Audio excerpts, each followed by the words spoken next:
आयुष के पापा के लिए लाई थी ये, सिकुड़कर आयुष के नाक का हो गया है। हमारी खूबसूरत साड़ी का तो रंग ही उड़ा दिया। इसीलिए अपनाए सही डिटर्जेंट, 2 डाला का एडवांस फॉर्मूला जो दे कपड़ों को नई चमक और साथ ही सिकुड़ने से बचाए, चले ज्यादा और पैसे बचाए। इसीलिए अब से जो धोए है लोकतंत्र को बचाने के लिए एक बहुत बड़ा मुद्दा है। और भी बहुत सारे मुद्दे हैं। मैं कहूँ तो आपके दर्शकों को दिखा देता हूं जो मोदी जी ने प्रॉमिस किया था। काला धन वापस लाएंगे, स्विस बैंक में पैसा 3 गुना हो गया, सबका साथ सबका विकास पर हुआ सिर्फ अडानी का विकास, किसानों को एमएसपी की गारंटी दी, 700 किसान जो है मारे गए उसमें रैलियों में, किसानों की इनकम दुगनी होगी, अडानी की इनकम हजारों करोड़ हो गई, 15 लाख खाते में आएंगे, गरीबी भुखमरी बेरोजगारी लाचारी आई, 100 स्मार्ट सिटी बनेंगे, आप बता देना कौन से कितने बने हैं, 2 करोड़ हर साल नौकरियां मिलेंगी। बहुत लंबी फहरिस्त है, कहो तो मैं आपको गिना सकता हूं। लंबी फहरिस्त है और आप पिछले 3 चुनावों से ये गिना रहे हैं। नहीं, मुझे बता दीजिए सुप्रीम कोर्ट को क्या जवाब देंगे। नाविका जी, मुझे आश्चर्य होता है जब भी मैं मोदी जी का भाषण सुनता हूं तो ऐसा लगता है ये 5-6 महीने पहले ही प्रधानमंत्री बने, 11 साल से प्रधानमंत्री नहीं है। क्योंकि इनकी जो भाषा शैली होती है कि हम ऐसा कर देंगे, 11 साल में क्या किया आज तक मैंने मोदी जी को उस पर वोट मांगते हुए नहीं देखा। रही बात राहुल गांधी की मुस्लिम लीडर से मिलने की बात, राहुल गांधी तो मंदिर भी गए थे औरंगाबाद में, वो तो किसी को नहीं दिखा, क्योंकि राहुल गांधी मोदी जी की तरह हिंदू मुस्लिम की राजनीति नहीं करते। ये देश सेकुलर है, सेकुलर था, सेकुलर रहेगा। तो इस बात को एक्सेप्टेंस भारतीय जनता पार्टी नहीं कर पाती, क्योंकि उनको तो हिंदू मुस्लिम की राजनीति ही करनी आती है। और यही कारण है आज मोदी जी वहां पर रैलियों में भी बोल रहे हैं कि घुसपैठी बक्से नहीं जाएंगे। घुसपैठी आए कब है, कहां से आए? 11 साल सरकार में कौन है? क्या जिम्मेदारी मोदी जी की नहीं बनती? बताएं, घुसपैठी आए कहां से? घुसपैठी नहीं बक्से जाएंगे, 65 लाख लोगों के आप वोट काट दोगे। ये हो क्या रहा है नाविका जी? इतना हो रहा है कि आप मुद्दों से चुनाव नहीं जीत सकते, इसलिए आप by hook and by croup, शाम दाम दंड भेंट सब कुछ लगाएंगे चुनाव जीतने के लिए। पर आप जान लें, ये देश जो है लोकतंत्र चलेगा, डेमोक्रेसी चलेगा। आप पूरी तरह से एक्सपोज हो चुके हो, जनता आपको इस बार जवाब दे के रहेगी। चलिए, इंतजार है जनता का, आपको भी हमको भी। लेकिन अगर इतने सारे मुद्दे थे तो प्रदीप भंडारी जी, बिहार में ये मुद्दे क्यों नहीं उठाए जा रहे? क्योंकि बताना पड़ता है, अरे भाई बेरोजगारी का मुद्दा उठा लो, हेलो वो पहले मुख्यमंत्री कौन थे बिहार के, हेलो ये सुन लो। मुद्दा उठाया जा रहा है सिर्फ वोट चोरी का। अब वोट चोरी के बाद जो मुद्दा उठाया गया वो है मौलानाओं का। अब किसके पास मुद्दों की कमी है? नविका जी, आज मेरी सांत्वना तेजस्वी यादव के साथ में है, क्योंकि राहुल गांधी ने अपनी पूरी रैली में तेजस्वी यादव को ड्राइवर बना के छोड़ दिया है। और आरजेडी इस अपमान पे कुछ नहीं बोल रही, क्योंकि आरजेडी का फोकस घुसपैठिया बचाव में है और कांग्रेस पार्टी का फोकस, राहुल गांधी का फोकस घुसपैठिया को संरक्षण देने में है।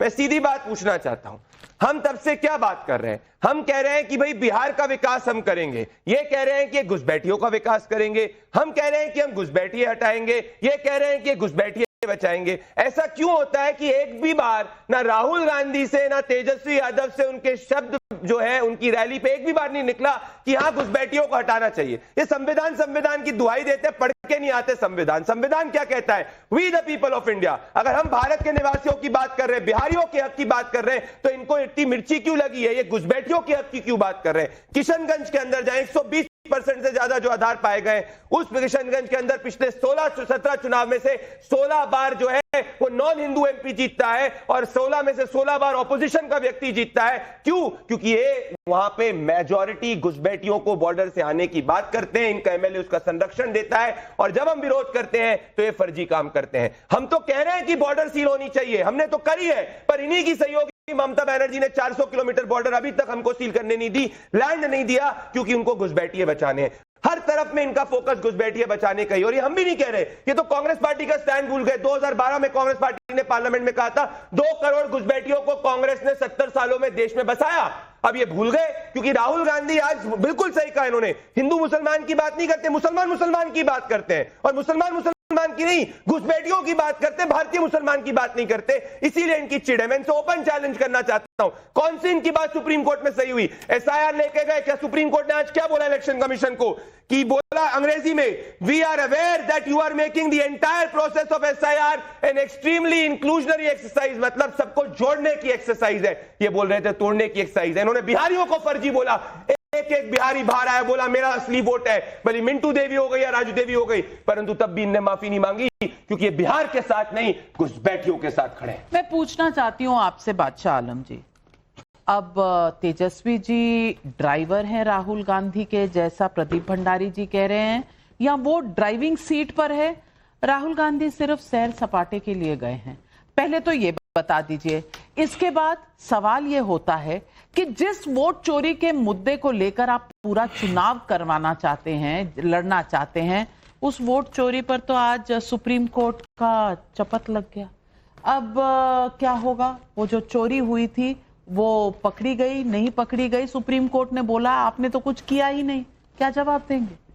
देखिए नविका जी, मैं आपके पहले सवाल का जवाब दे देता हूं कि राहुल गांधी अपनी गाड़ी में बैठे हुए हैं और तेजस्वी जी उनको लेके घूम रहे हैं। ये राहुल गांधी और तेजस्वी यादव की ऐसी बॉन्डिंग हुई है ना बिहार के अंदर। नहीं, आप सुन तो लीजिए भंडारी साहब, आपकी बात मैंने पूरी सुन ली, जरा मेरी बात मैं तो सांत्वना रखता हूं। तो वो ऐसी बॉन्डिंग हुई है और वो जनता के साथ जो ऐसी फेविकॉल की बॉन्डिंग बनी हुई है ना कि जो वहां जन सैलाब में दिख रहा है। और इसको देख के आप बीजेपी के लोग ऐसे घबराए हुए हैं कि वो चुनाव आयोग को साथ लेके और इनको जो है पप्पू घोषित कर दो। ये 10 साल से, सुनो, 10 साल से ये मोदी जी सरकार में है, आईटी सेल के साथ लैस, मेन स्ट्रीम मीडिया को साथ लेके अरबों रुपया इन्होंने फूंक दिया और 10 साल के अंदर ये राहुल गांधी को पप्पू सिद्ध करने में लगे हुए थे, लेकिन वो पप्पा बन गया है। किसी ने नाम नहीं ऐसा बताया। आपके दूसरे सवाल का जवाब मैंने अभी दिया ही नहीं। तेजस्वी यादव को ड्राइवर बनाया, उसका बदला आपने आज इस प्रोग्राम पे ले लिया। आपने सही कहा, जो राहुल गांधी पप्पू है और आपका खून नहीं खोला। अश्विनी मिश्रा इन्होंने राहुल गांधी को पप्पू चारा घोटाले वालों को तो चारा का एक्सपीरियंस है। दूसरी बात का जवाब देंगे। एक तो पहले मैं तो चलिए नेक्स्ट। दूसरा हमारा चुनाव आयोग और सुप्रीम कोर्ट। तो सुप्रीम कोर्ट ने जो अपना वर्डिक्ट दिया आज के, वो इंटरिम है, इसको टाइम वहां भी काटा जा रहा है सुप्रीम कोर्ट में, क्योंकि सुप्रीम कोर्ट, देखिए मेरे जो हमारी फीलिंग है मैं आपको बता रहा हूँ, बताइए समझे कि नहीं? प्लीज बताइए। तो उसमें भी हमको ये लग रहा है कि कोर्ट भी दबाव में है। इतना ज्वलंत किसका दबाव है कोर्ट पर? ट्रंप का। अरे जिस पर सारी सरकारी संस्थाओं पर जिसका दबाव है उसी का दबाव हो सकता है। नहीं, कोई अपोजिशन के पार्टी नहीं, आप बहुत बड़ी बात कह रहे हैं। कोर्ट की अवमानना है के साथ कह रहा हूँ मैडम, कोर्ट की अवमानना है। हमारे साथ यहाँ एडवोकेट है, चैनल इसके लिए, चैनल का ये व्यू नहीं है, चैनल का ये व्यू नहीं है। कोर्ट पर, सुप्रीम कोर्ट पर दबाव है, ये बहुत बड़ा आरोप लगाया जा रहा है। मैं समझती हूं इससे ज्यादा इररिस्पॉन्सिबल स्टेटमेंट हो नहीं सकता। कोर्ट पर किस चीज का दबाव है? इनका इशारा किस तरफ है? यही एक रियलिटी। नाविका जी नहीं बात करनी, नाविका जी पिछले हफ्ते सुप्रीम कोर्ट ठीक था, आज दबाव में है। नहीं नाविका जी, अभी जवाब नहीं दिया। आप जवाब भी तो नहीं, मुझे पब्लिक के कमेंट आ रहे हैं कि एक दूसरे के ऊपर जब बोलते हैं तो सुनाई नहीं देता। अब आप सुनिए, बादशाह आलम की आपकी आवाज जाएगी नहीं, आप सुनिए। हाँ जी, आप देखिए, पहली बात, पिछले हफ्ते आप सुप्रीम कोर्ट की तारीफ कर रहे थे सेम केस में, आज भी आधा विपक्ष तारीफ कर रहा है, खुश है। जयराम रमेश जी का ट्वीट देखिए, आपके कई सहपाठियों का ट्वीट देखिए, जहां पे वो सुप्रीम कोर्ट की तारीफ कर रहे हैं। और आप जो सुप्रीम कोर्ट पे एलिगेशन लगा रहे हैं वो इस देश में अपराध है, आपको नहीं लगाना चाहिए।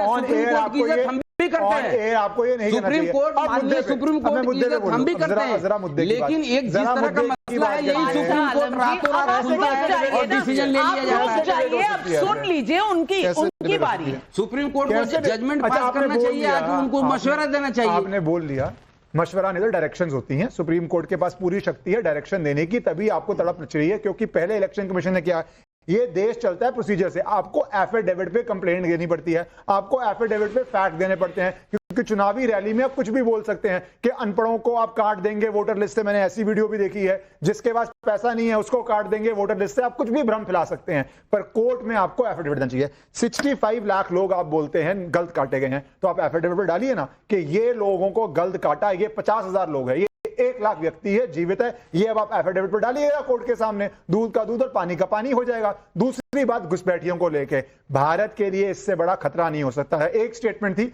Muslims have first right on resources, मुझे लगता है अब स्टेटमेंट आएगी, अब मुझे आएगी, अब मुझे आएगी, मैं अभी पढ़ा दूंगा, minorities including Muslims,